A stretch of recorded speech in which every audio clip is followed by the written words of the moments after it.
So we are back to the SharePoint homepage. In this video, we will create our first SharePoint site. And in order to do that, click on the Create Site button here with the plus sign. You're presented with two options.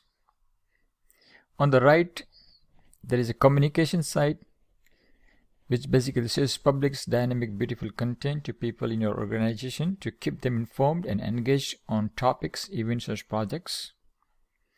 Or you can create a team site where you can share documents, have conversations with your team, keep track of events, manage tasks, and more with the site connected in Office 365 group.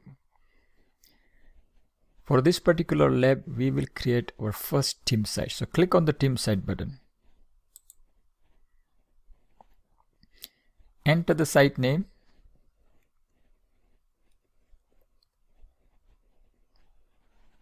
ABC. So your user interface and mine should look like similar. Your site name should be ABC.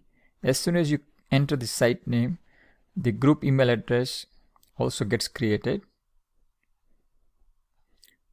The site address, which will read as your company name .sharepoint.com/sites/abc. In my case, it says ABC 15 because I was doing some testing. So I created some ABC sites before and then deleted it. But basically the site should say ABC here. Site description.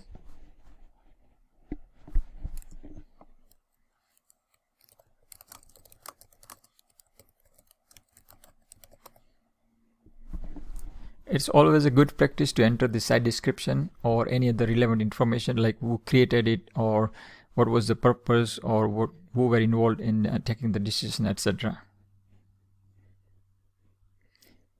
The next is privacy settings.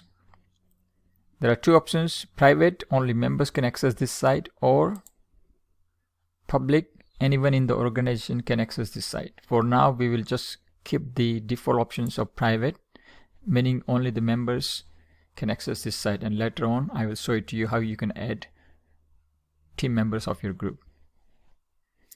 The language English is okay for now. If you want to change it, you can do so here.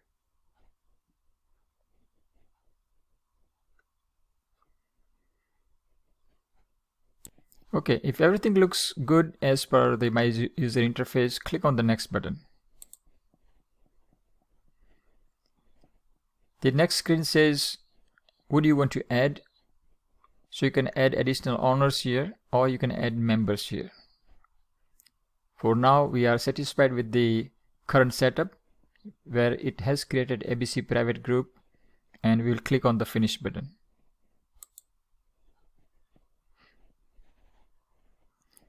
Well, as you can see, our first SharePoint site has been created. ABC with the private group, and in the next video we'll go through some of the elements of the user interface.